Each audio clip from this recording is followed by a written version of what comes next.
አቁሙ ብራዘር። ዝም ስለምን ኦር ደግሞ ስታወራ ወይም ስሜትን ስታንጸባርቅ ምንም አይነት ምላሽ ስለማልሰጥ ፖዚሽንን አይቼ ስለፈራው ወይም ፊዚካልን አይቼ ስለፈራው ምን አይነት ቦታ ላይ እንዳለ አይቼ ስለፈራው አይደለም። ሰው ስለማከብር ወይም ደግሞ ሰው ስለሆንክ ብቻ ስለማከብር ነው እንጂ ፖዚሽንን ወይም ፊዚካል ወይም አካባቢ ላይ ያሉ ሰዎች ስለሚያስፈራሩኝ አይደለም። ፐርሰናሊቲ አከብራለሁ፣ ሰዎችን አከብራለሁ፣ ሰዎች ሰው ስለሆኑ አከብራለሁ። ኤቭሪ ሙቭመንት አውቃለሁ፣ ምን እንደምታስብ አውቃለሁ። ኢቨን ኢፍ አንተን እንዴት በቀላሉ ማኒፑሌት እንደሚደረግ ወይም አንተን እንዴት ማኒፑሌት ማድረግ እንደምችል አውቃለሁ። ሶ ከዚህ በኋላ የፈለግኩትን ነገር ስትናገር የፈለግኩትን ነገር አደርጋለሁ ስትል ዝም ስል ሌላ ደካማ ጎንን እያየሁኝ ምን ደካማ ጎን እንዳለ እንዴት በቀላሉ አንተ አይምሮ ውስጥ መግባት እንደምችል እየታዘብኩ ዝም አልኩኝ ማለት ፈርቻለሁኝ ማለት አይደለም። ወይም ፖዚሽን በጣም ፓወርፉል ነው ማለት አይደለም።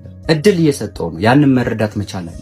ፐርሰናሊቲ INFP ነው ስል ቀሌን አይደለም ስለሆንኩኝ እና ደግሞ እንዴት ዴንጀረስ እንደሆነ ታውቃለህ። ስለዚህ ብሮ በቃ እዛው this gonna be your last chance። ፊዚካሊ ምንም አይነት አታክ ሳላደርግ እንዴት አይምሮስ መግባት እንደምችል አውቃለሁ። አድርሱ